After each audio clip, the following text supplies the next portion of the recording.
اکثر خلک وي شوقي مینه محبت او د هر مسلمانی چې ماته د رسول الله صلی الله علیه وسلم دیدار نصیب شي. زاغي ته نور یو وظیفه مکوي د ګنا نه ځانو ساتي او 15 وخت مونږ برابر کوي د درود پاک اهتمام کوي نور اسم مکوي.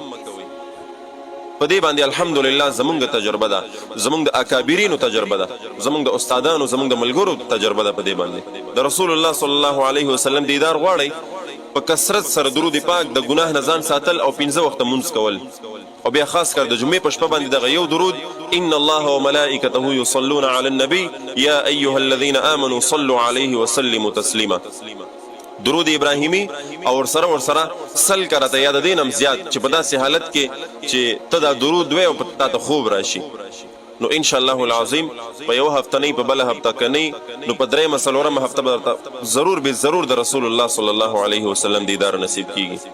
تاسو خو کوي کنه مونږ تاسو بس شوق کو د اړ خبرې چې ردا او شي اغه او شي خدای د پاره چې کوم عمل له سکول په کار دی مونږ غنه کو مونږ کې مرز زاده د نن تاسو درود پاک شروع کړئ.